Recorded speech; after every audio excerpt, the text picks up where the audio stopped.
Man, we're so scatterbrained this episode. That's Sorry, okay. everyone. We're watching Persona.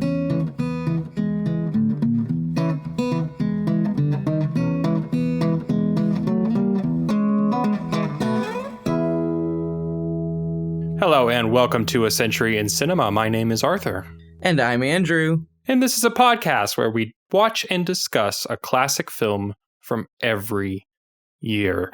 This week we're in 1966, taking a look at Persona from director Ingmar Bergman. For any new listeners, you can find where our movies are streaming or available to rent online in the link in our show notes. I myself watched this on the Criterion channel, and there are a lot of supplemental interviews and nice little goodies there on the Criterion channel as well. I'm going to guess that you have a disc with all of those goodies. I have that big old Bergman cinema box set. It's like a big book. Ooh, beautiful. It's like 20 pounds.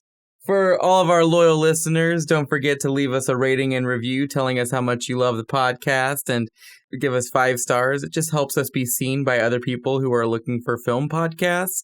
We do appreciate that from you. Well, what's happening in 1966? It's another tumultuous year. We are in the 1960s after all. There are more anti-war protests as the war in Vietnam still rages on. During all this time, I believe starting in 64, the draft is going on in the United States. There are race riots with the National Guard being called in. Charles Whitman, an ex-Marine, goes on a killing spree in the University of Texas, killing 14 people. One of the first, I believe, mass shootings. Oh, wow.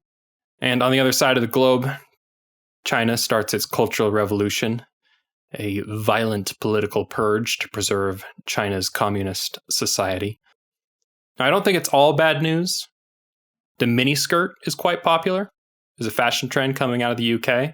I love a good miniskirt, yeah.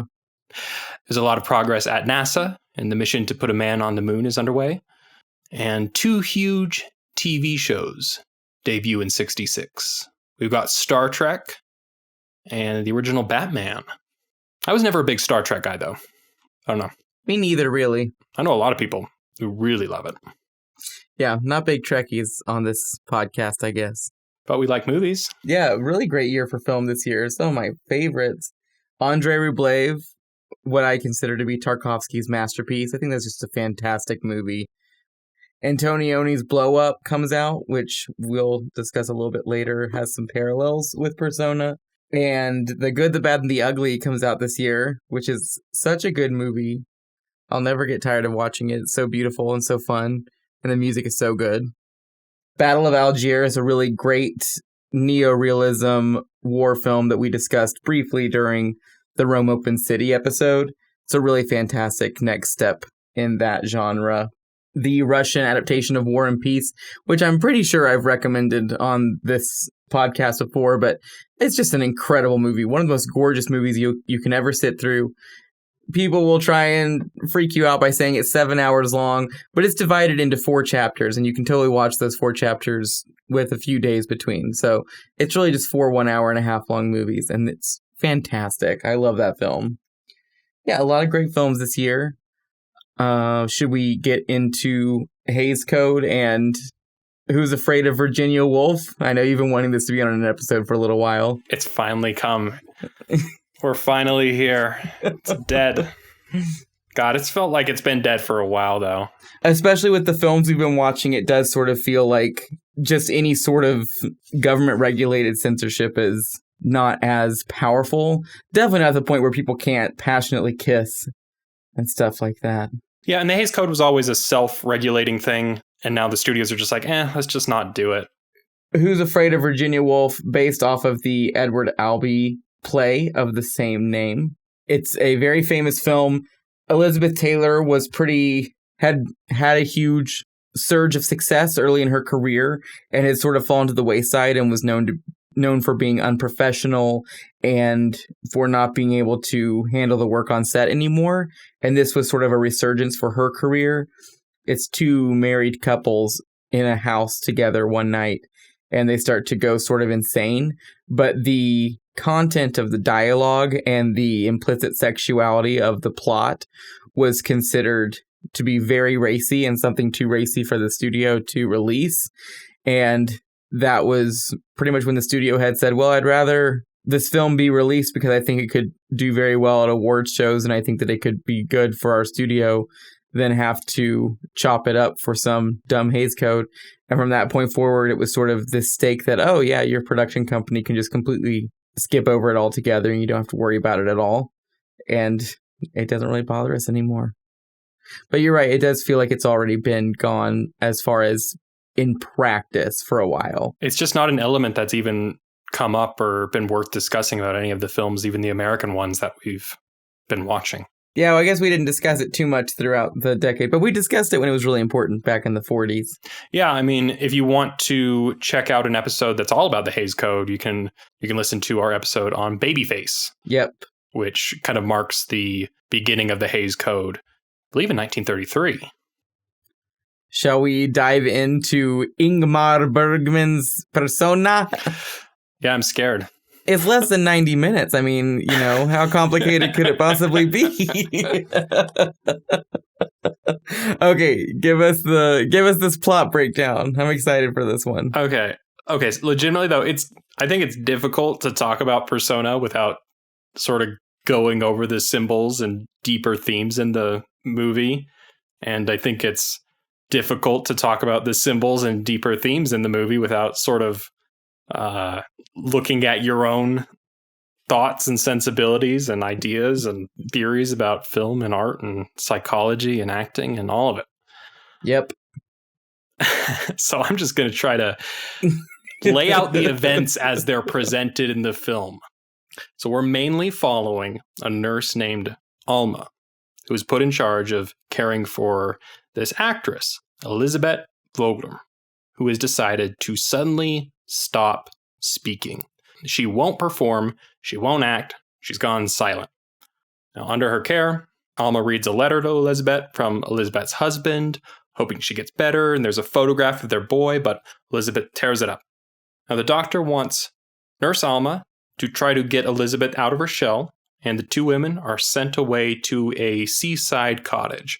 When they're there, Alma talks more and more to Elisabeth.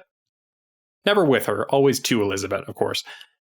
And Elisabeth is always listening intently, and they form a pretty deep connection that way. Alma eventually trusts her patient enough to reveal certain secrets, including an affair and abortion that she had when she was younger. But then Alma discovers that Elisabeth is writing to the doctor, studying her and revealing her secrets. Alma becomes furious and threatens Elisabeth, who runs off. Then, weirdly, Elisabeth's husband arrives. But he's calling Alma by Elisabeth's name, and they even sleep together. Alma meets with Elisabeth back at the hospital, and Alma is able to tell Elisabeth's own story about how she tried to induce an abortion, but gave birth to a son who she now hates. And there's some blood sucking that goes on. Alma, who is still angry with Elisabeth and maybe feels slightly confused, but probably not quite as confused as me, insists she knows who she is and she leaves. Those are the broad beats, and while this is all going on, the film occasionally slips into montages of film reels and images that allude to horror, crucifixion, sex, filmmaking. So this is all framed within these sort of avant-garde sequences that personally made me feel like it's a big statement on film art. I think that's up to everyone's own interpretation. But it does start literally inside of a projector. So I don't think there's any way that it can't be about film art. Yeah. I love it when he feeds B.B. Anderson her line during the long take. And for a second, you think it's Elisabeth speaking for the first time off screen. And then you realize it was Ingmar Bergman giving B.B. Anderson her line because she'd forgotten it in the middle of the shot. These are the kind of tidbits I come to this podcast for. No idea. Thought that was Elisabeth speaking for the first time. I watched the movie twice. I'm just going to go ahead and assume I missed everything.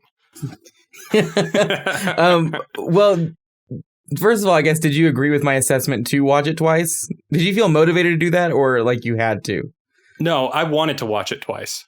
I did. And it's short, it's about 90 minutes. I think it's even less than 90 minutes. So it feels... I think it's 84. Yeah, so it feels totally reasonable to just, as soon as you're finished with it, go, what the hell? And just play it all over again. Nice. I've waited a couple days, but that's the impression I got. I love it. This was my fourth time watching this film. I really love this movie. I was so excited to get to do this for 66 because I just feel like this is a movie that every filmmaker should see at the very least. And you're a filmmaker who I respect, and I'm excited that you got to watch this film. Yeah, where have I been? Dude, movies come to you at the right time, at the right place, and you watch them when they come to you. And that's what happened here. I think that this movie particularly is very special. And I think that a lot of people might come to it at a wrong time, or I don't know, because it's similarly to 8.5. This is easily the most famous Bergman film, probably besides Seventh Seal, maybe. But I feel like they're actually more in competition than clearly one is more popular than the other. Yeah. I feel like Persona is a film that a lot of people come to and sort of watch and can even daze out of a little bit just because it is such a hypnotic and mesmerizing experience in general. So I think watching it that second time just sort of cements, okay, what did I actually watch and what did I project onto the movie? You know what I mean? Yeah, for sure. And I'm sure if I were to watch it a couple more times, I would just keep minding more things out of it. Yes, it's a really deep dive into the human psyche. It feels like it's almost supposed to be universal to a certain extent, but the trauma specifically involved to get our character or characters into this mental state is an emotion that most humans can relate to. My personal opinion is, well, it's hard for me not to just dive all the way into this, I guess. It is. Yeah, it truly, truly is. It's hard to talk about this film without, it's like a Rorschach test. It really is. You can't talk about it without being like, well, this is what I see. And what did you feel like you saw? I felt like I saw an erect penis. Oh yeah, definitely. It starts off with a dick joke. Okay, but seriously, I'm very drawn to stories about people seeing double. Stories like Invasion of the Body Snatchers, but also stories like Possession. Who's the director of Possession? Andrei Zulawski. That's right. I just love stories and films that are about someone's identity being split or taken away from them. And I think there's a lot of that in this film. It's very notable that the two actresses look similar to each other. And there's shots that allude to that pretty explicitly. That shot of their faces split down the middle and it's one face. Both actresses saw that picture and thought it was the other actress. Yeah, it doesn't surprise me at all. And then them, embracing and looking in the mirror, their faces in profile sort of merging together. Yeah, it's just this sort of creepy, invasive idea of this performer who is studying you and then sort of becomes you, or you become them. Pretty weird and disturbing stuff. I was digging it, but I was also very, very... I felt lost throughout a lot of the film, but I was still intrigued and I was still mesmerized. And I've said before on this podcast that I have trouble getting into avant-garde films or experimental films, but this felt like something that I could really connect to. It's a little cold, it's a little chilly at first, but I sunk into it. I love hearing that. I loved everything you just said, Arthur. It was wonderful to listen to. I'm glad I saw Persona now as a near 30-year-old, but I do feel like I might have appreciated it even more if I saw it in college. This just feels like the kind of film that speaks to someone who's studying film in an academic way.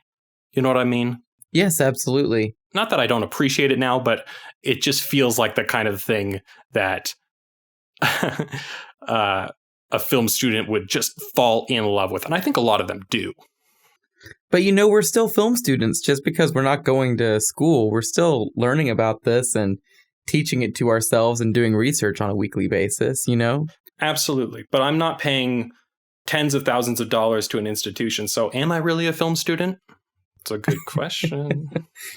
Let's talk about what you thought of Persona. What was it like watching it for the first time for you way back when? It's hard to recall, honestly. I've been a big fan of Bergman for a very long time. He has a film called Through a Glass Darkly, which I definitely mentioned the year it was released, and I'm sure have mentioned here and there throughout the podcast, just because it's one of my all-time favorite films. And it is my favorite Bergman film, but it was also my first Bergman film. And I watched it, and it was just a big eye-opener because I was sort of raised by parents who always thought subtitles, reading a movie is boring. And so I really didn't watch too much international cinema growing up, even though I watched a lot of older classic cinema. And this film, Through a Glass Darkly, sort of surged my interest. And then I watched a lot of his big hits. I watched The Seventh Seal. I watched Winter's Light. I watched a bunch of films. And I'd always known that Persona was one of the really big hitters in his filmography. And I popped it on when Criterion first released it on Blu-ray. And I was completely mesmerized by it. I love a prologue in a film. There are so many film prologues that sort of cement the whole movie for me. Melancholia is a good example. Have you seen that film? Yeah. That one's got a really disturbing prologue. Yes, and that gorgeous music, the piece from Tristan and Isolde, I think is just gorgeous. And this film's opening prologue is sort of meant to make you as uncomfortable as possible. I think seeing that sheep get bled out and murdered and the hand going towards its eye is some of just the most queasy opening cinema I can think of. And then it cuts to that weird little short silent film of the clown and the cowboy running around. So it's sort of winking at you, saying it's still just a movie. But it is also this crazy deep dive into the human psyche that flips me out every time I watch it, because I feel like I see something different in it every single time. This time specifically, I really felt like it was sort of the things that we have repressed and the things that we don't want to think about can form this alter ego inside of our heads, the place where we compartmentalize our trauma and our stress. And I think Liv Ullmann's character is a representation of that inside of B.B. Anderson's head. And I'm sorry, I'm just going to be using the actresses' names because I'm way more familiar with that than the characters' names. Okay, so Liv Ullmann is the silent Elizabeth. Right. And B.B. Anderson is our protagonist who is talking throughout the whole film. The nurse. Great. Good. So I sort of see the Liv Ullmann character as that manifestation in our heads of the things that embarrass us, shock us. We see Liv Ullmann's character watching this horrible newsreel footage, these things that we as humans, while watching this film, are already thinking, oh, I've got to compartmentalize that immediately because, the monk burning to death in Vietnam is just so difficult to watch. I also, on almost a more shallow reading of the film, think that B.B. Anderson is performance and the actor, and Liv Ullmann is the silent audience with an occasional chuckle. Oh, no, definitely felt that. Yeah. Because again, the whole movie is about movies. It opens up inside of a projector.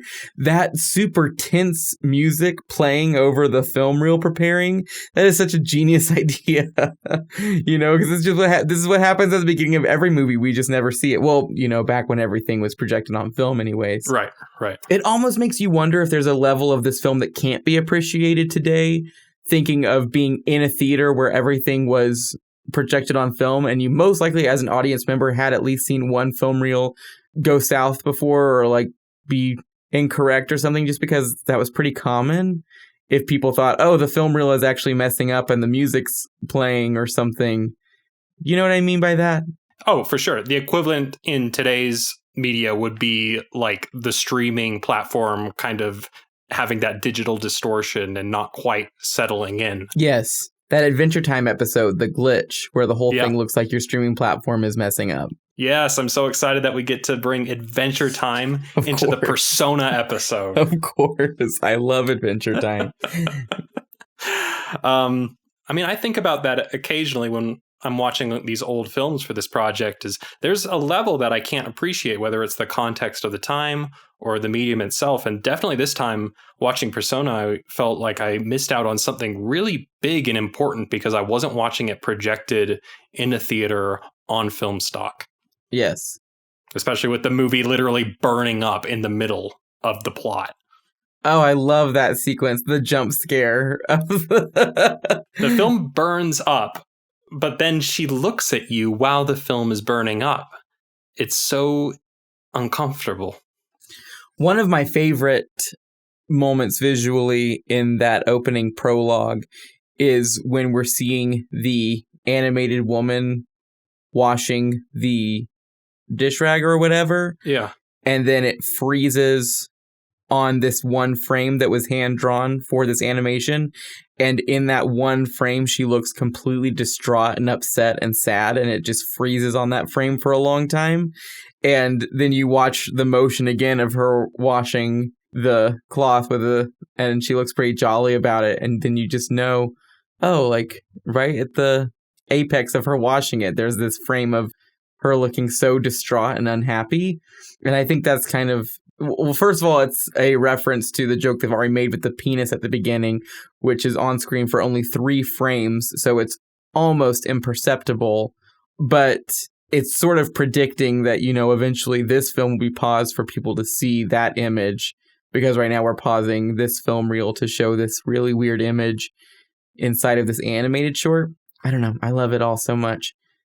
It's kind of easy to go off the rails when talking about this film just because, seriously, this is one that I really hope people will watch. You can listen to this episode before you watch it because you're going to still be able to put in your interpretations. But again, it's just so short, but it feels like it says so much. You know what I mean? I don't know why I keep saying you know what I mean. I think you know so. I mean? Maybe. I know. I hate that. Cut all those out. So when was your second viewing? How recently did you watch this? 2 days ago. Okay. I just watched it last night. I did have someone over. I had a friend over. I watched it with James, and he and I have watched it together. But I had my friend Dolan over, and he was interpreting it as sort of the part of your subconscious that you can only speak to but can't be spoken back to, and it's the shame of your reflection. And I don't know, I loved listening to what he was saying too, because he clearly was trying to form thoughts that weren't fully able to be formed yet. I would not be ready to talk about this film after watching it right then and there. So I would be like, give me a few days. Honestly, even now I'm like, let's come back to this. I do like to sort of have this headcanon of the opening prologue is supposed to be Liv Ullmann's vision she has on stage when she goes mute. I like to sort of imagine that's her nightmare that she experiences in real time on a theater stage, and then it ends with somebody watching her and touching her on a film screen, and she has no choice but to laugh. I don't know. There are so many ways to interpret this, though. Yeah, I don't know what else to say, because those are all interpretations of the film and its message. But yes, those are just some interpretations of the film, and I'm sure there are many, many more. I just think that aesthetically, this is one of the most jaw-dropping films we've had in the whole list so far. Would you agree with that? Not in any grand, epic way. Really? No, I mean, this is not Lawrence of Arabia. This is not a David Lean film, but it's beautiful in a very subtle and intimate way. Just the compositions of two people on screen and how they're talking to each other, and natural lighting that I know is prominent in Swedish films. It does look gorgeous. It does, but not in any way that's beating you over the head with it. I guess I can see that, but I do think it's just one of the most gorgeous movies. If you wanted to look at it completely aesthetically without getting into any of the sort of interpretations of it, the film is kind of reminiscent of being in a museum and looking at a bunch of paintings. And of course, that credit also has to go to Sven Nykvist, the cinematographer, who just knocks this film and every film he worked on with Bergman out of the park on a visual level. I love the shot of them sitting at the bar and Liv Ullmann is looking forward and B.B. Anderson is looking straight forward, but from the side. So we see one face, one at someone at a side angle and one at someone looking straight forward, and it makes a sort of complete face. And the way it's lit, it just looks like it's a face lit from one side. It's just nuts. I mean, I think the most striking images to me have got to be found in those montages. They're things that just kind of bury themselves in your subconscious. Yeah, but Sven Nykvist, really great cinematographer. A film that I love that he shot, Sleepless in Seattle, the Tom Hanks, Meg Ryan film. You're kidding. No, not at all. And I think when you watch it, you can see that it's made by a visual master. I'm not kidding. It is gorgeous, and not gorgeous for a rom-com. I think it's a gorgeous film. I love the way it captures both Seattle and New York. Sven Nykvist, he just knows what he's doing. He's a good cinematographer. Maybe we'll come back to that someday, Andrew. Oh, I just wanted to make sure that we mentioned, on top of being visually incredible, the sound in this film is spectacular. It feels like you're watching something that's made on an alien planet or something when it comes to the way people talk, well, specifically the way B.B. Anderson talks. And then whenever things are ruffled, it's almost all, ADR sound effects over her dialogue, which is recorded live on location. And there's something about it that just has this very mystical quality. I think it adds to the ethereal nature of the film. I mean, definitely the film sounds gorgeous in all the ways that films usually sound gorgeous. It's well mixed and the music's great. But something that someone pointed out to me, a friend pointed out, is that when we watch foreign films, we become hyper aware of how other languages make us feel. Of course, when we're watching films in English, we speak English. That's just information being conveyed to us. But listening to Persona does have this sort of haunting quality sometimes, because I think of the way that Swedish sounds versus something like German. This film would not feel the same if it was in German or Russian or Japanese. Yes, there is an intimate quality to the Swedish language that is displayed prominently in this film through its use of sound. Yeah, so that was definitely on my mind. I was watching it. Should we go back to the time period, 1966, 67 maybe, and see what critics were saying? Oh, yes. Okay, in Sweden, the critics there adored it, I understand.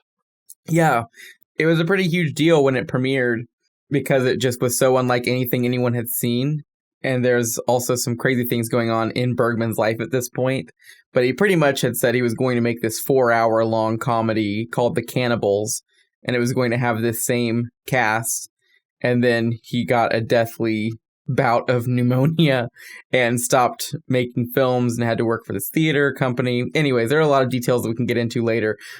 People were excited for what this next Bergman project was going to be because they knew it had sort of been scraped together quickly and the script was indecipherable. And then it came out and people thought, oh my God, he's made something that's about humanity, about our brains. About psychology. Ew. I understand that there was a legitimate, well, not a legitimate cult, but something like a cult in the critic circles in Sweden that formed around this film. I would form a cult around this film immediately. Immediately. This is how religious gets started. Yes, something this radical. So yeah, incredibly popular in Sweden. Like a lot of films back in the day, it wasn't released all at once. It took a little while for it to get to American theaters, and it wasn't until 1967 that we got a review from De Bas. De Bas. That's Bosley Crowther, of course, of the New York Times. And his review which is saved on the Internet Time Machine or the New York Times Archive.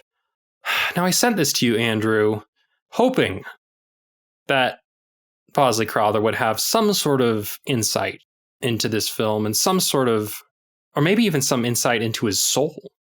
But I don't know. I read this. I didn't get too much out of it. I don't know if he really loved it. What do you think?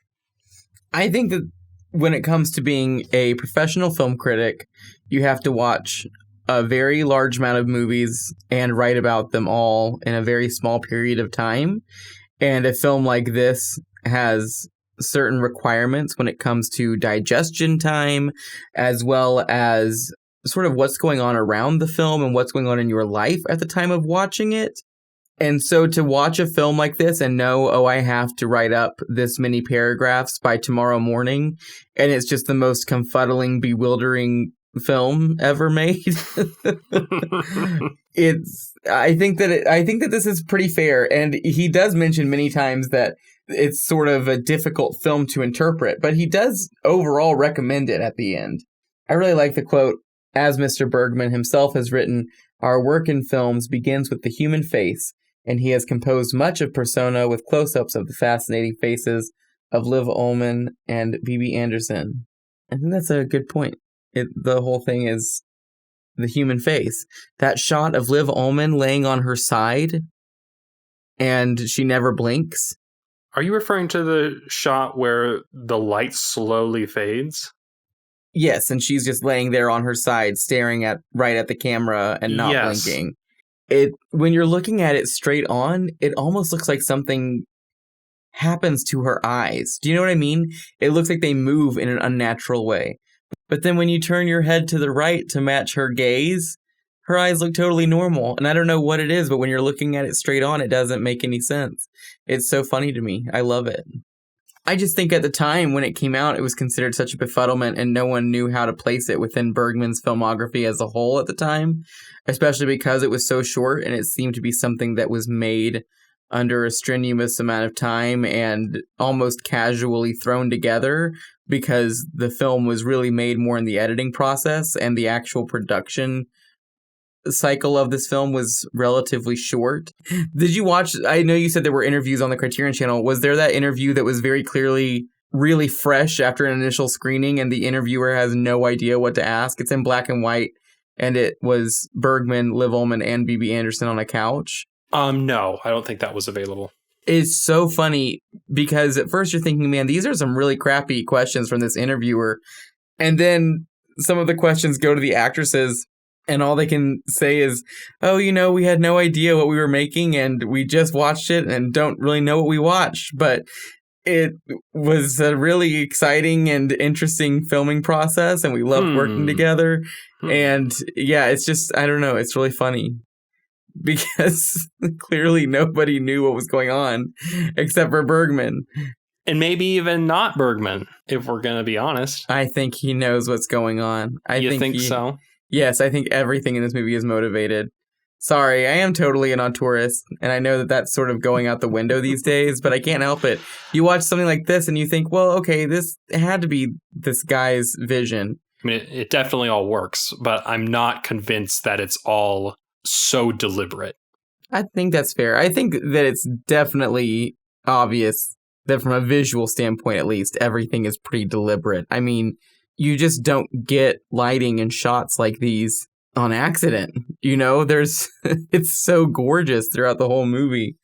And it feels, almost impossible. Like there's no way to make the real world look like that, even through a film camera.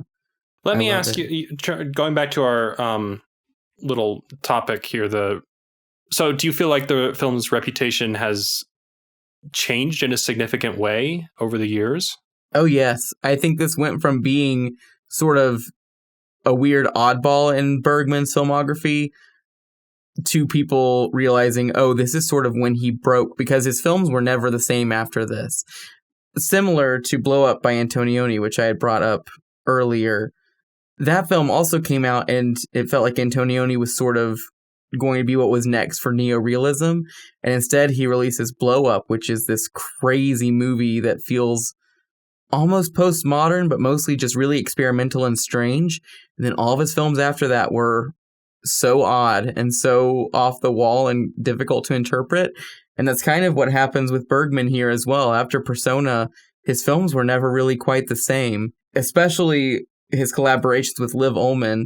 She plays Elizabeth in this, and this is their first film together, and then they collaborated forever. But now I think, knowing that Liv Ullmann would be one of his biggest collaborators, knowing where his career went after making this film and how he was able to work as a filmmaker post making this film, now we see it as sort of this really important pinnacle in his career.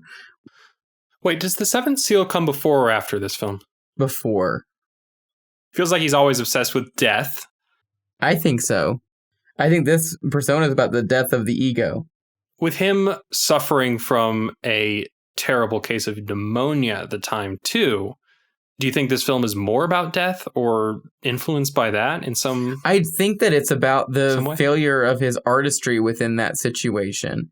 He had amassed all of these different resources to make this other film, and when that failed to come together, I think he suffered a certain amount of psychological ego death, and this is his projection and portrayal of his ego death on screen using two women.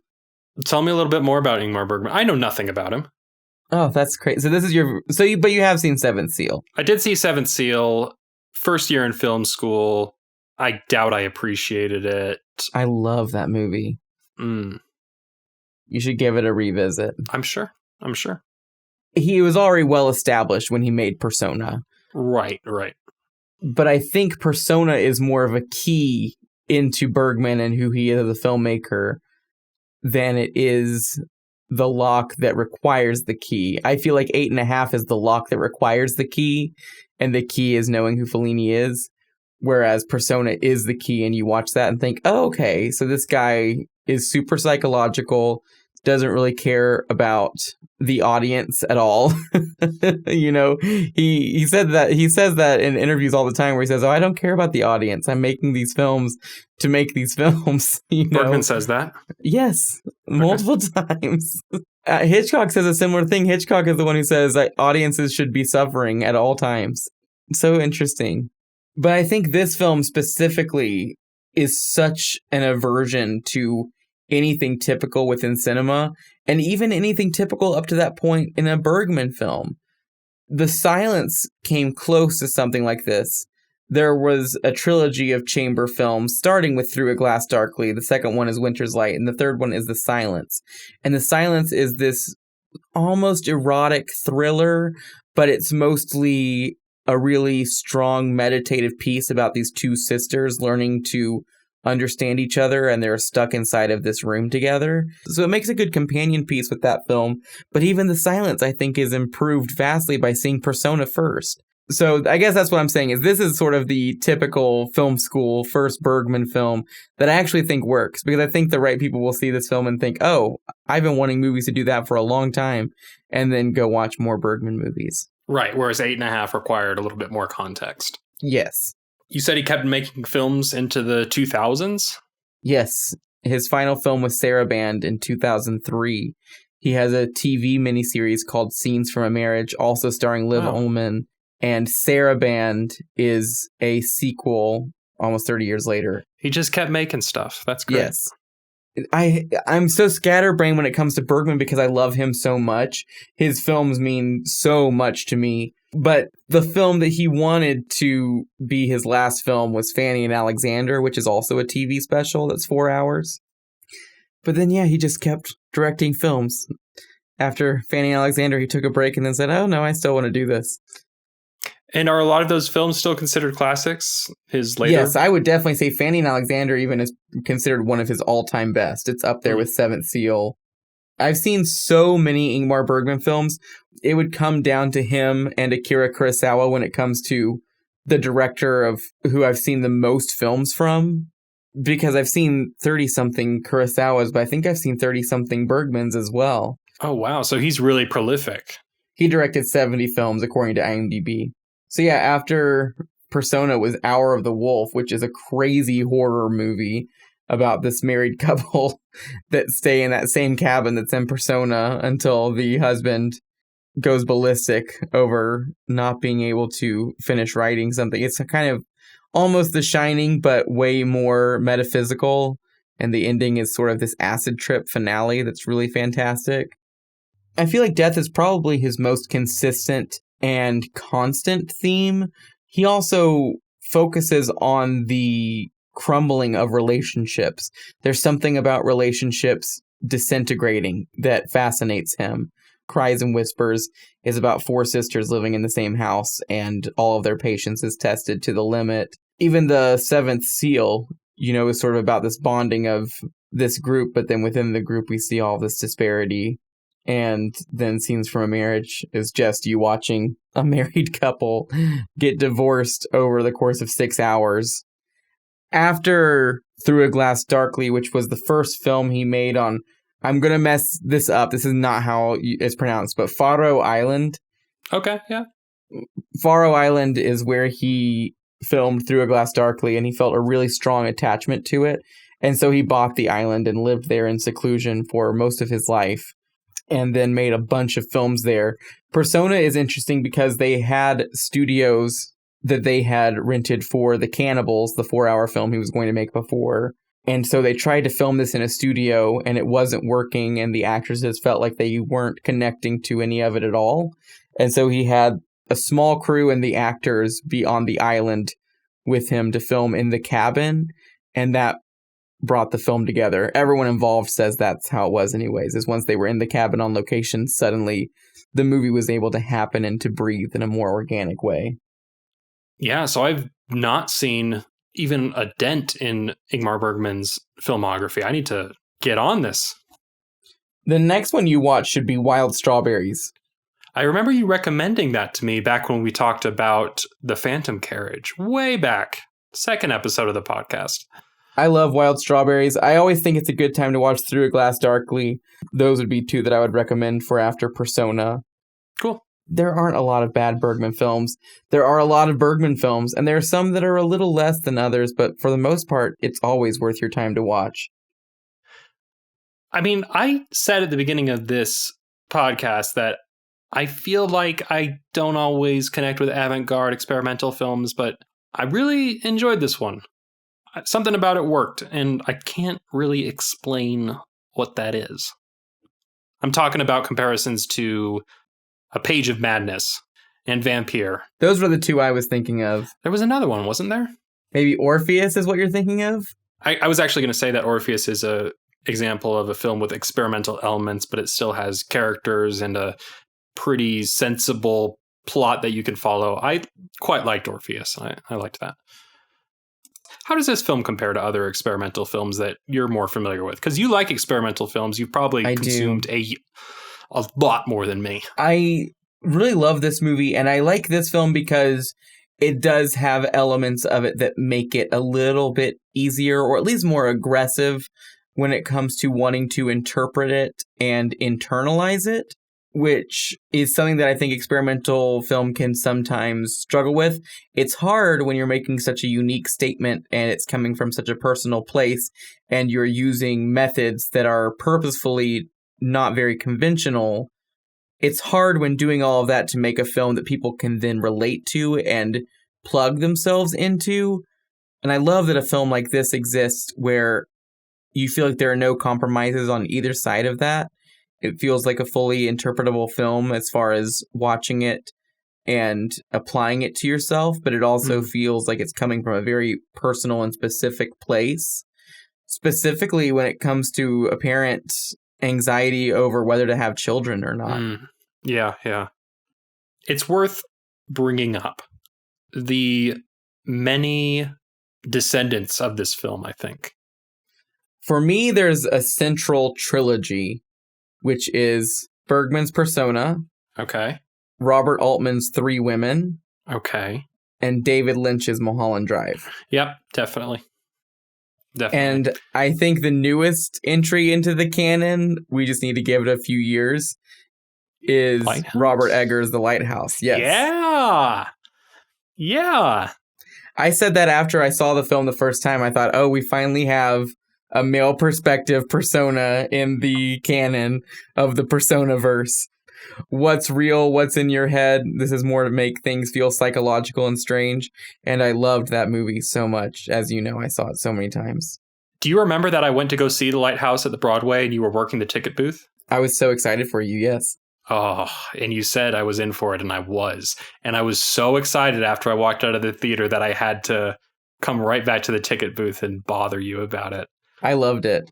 It was a fun night. Yeah. Now, Mulholland Drive, I feel like that's self-explanatory for anyone who knows what Mulholland Drive is, but does anyone really know what Mulholland Drive is? That's another weird one for me. I think that film is similar to this in where you think that you're watching one movie and then suddenly in Persona, the husband shows up and you're let in on sort of the movie secret.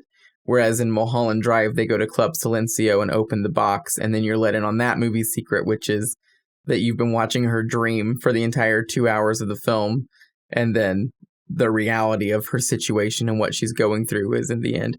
But it's also us seeing, this fantasy world in her subconscious that is being portrayed because of trauma that she is compartmentalizing. And I have not seen Three Women. How does that relate to Persona then? It's these two women, and I know that the film's called Three Women. It's a long story. Okay.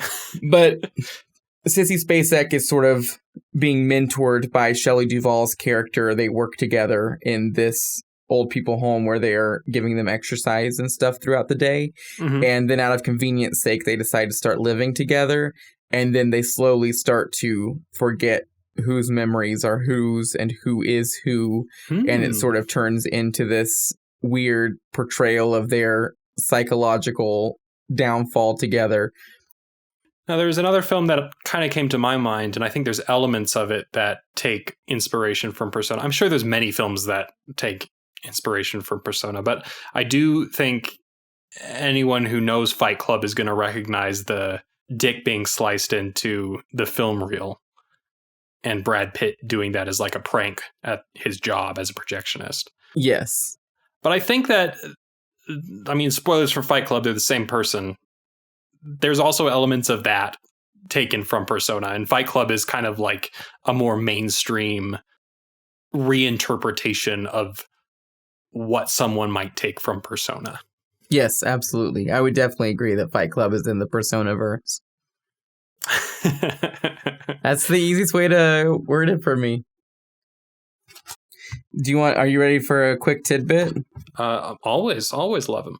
Do you want to know Ingmar Bergman's 3 commandments for filmmaking? Yes, I want to be a great filmmaker, and I want to know what Ingmar Bergman says the 3 commandments of filmmaking are. The first commandment is, thou shalt be entertaining at all times. What he means by that is that the public who are paying to see his films and the public who like his films deserve to be entertained by them. Cool. Thou shalt obey thy artistic conscience at all times, which has a really long explanation about it, but pretty much means that he doesn't want to lift anything directly or steal anything directly from another film. He's fine with being inspired by it, but he would rather make something that feels original to what he's doing than remake something that someone else has already done. Oh, I would have guessed that meant draw from yourself, draw from your own personal instincts. Yes, I think that ties into it. Okay. And then the final commandment is, thou shalt make each film as if it were thy last, which is pretty self-explanatory. Yeah, I love all 3 of those. I really liked this follow-up to the final commandment, in which he said, in Sweden, film production was halted for all of 1951, and during my enforced inactivity, I learned that because of commercial complications, and through no fault of my own, I could be out on the street before I knew it. I do not complain about it, neither am I afraid or bitter. I have merely drawn a logical and highly moral conclusion from the situation. Each film is my last. I love that quote, yeah. So, it's not even about, you might die. It's about, you never know when other complications will come in, and the next thing you know, you can't make a movie, and then you're already done. I definitely felt that last year when the pandemic was coming down hard. Absolutely. There was definitely a feeling of, man, I just don't know if I'll ever shoot something again, even if it's an interview with another person. Yeah. But Now you're working on sets again, so. Startlingly relatable. But yes, now I'm back on sets. Back to the grind. I definitely felt a similar way last year. I thought there was no way I'd be able to perform on stage again, and that my acting career would be pretty much already over. But, now I'm doing plays again, so you just never know. By the time this episode is out, I think your play's over. Oh, you're probably right. There's no promotion, I'm sorry. There's no plug. So we can say that, you were just in a play, technically. That's too weird for me to think about, as if I'm recording this, as if I'm already finished with it. Because right now I'm in the weeds of it. So right. I'm at the point where I'm thinking, oh, it's not even going to happen. It's not going to work. Because we open in a week. So that's the level of stress. 2 weeks. But still, down to the wire. I know how that feels. Final thoughts. Who would you recommend Persona to? Anybody and everybody, especially people who are looking into films. I'm not saying you're going to like it, but I would recommend this movie to anybody and everybody. Okay. I do think there's a particular person that Persona will really play to. And I don't think I would recommend this movie to my parents. So if you guys are listening, you can skip this one. I would recommend it to your parents. I just don't know if everyone is going to fall in love with this movie the same way that we did. But we love film. We love art. I think that we really... I don't want them to fall in love with it. I want them to know it exists and to be challenged by it. As art does. Yes, good art definitely does. Well, cool. I think that was a great little summary of Persona. I mean, honestly, we did the best that we could. This film has been written about ad nauseum. Yep. And we had, an hour of doing our best to talk about it? Well, it was really fun to get to kind of take a backseat to the historical discussion we normally do. Because normally we just give sort of the backstory of film and then discuss it. But this episode was really... Well, it was more... I feel like we were picking each other's brains on the movie, which has been really fun to do. That was fun. I agree. What do you think Persona's about, loyal listener? Email us at acenturyancinema@gmail.com and let us know what you think this movie's about.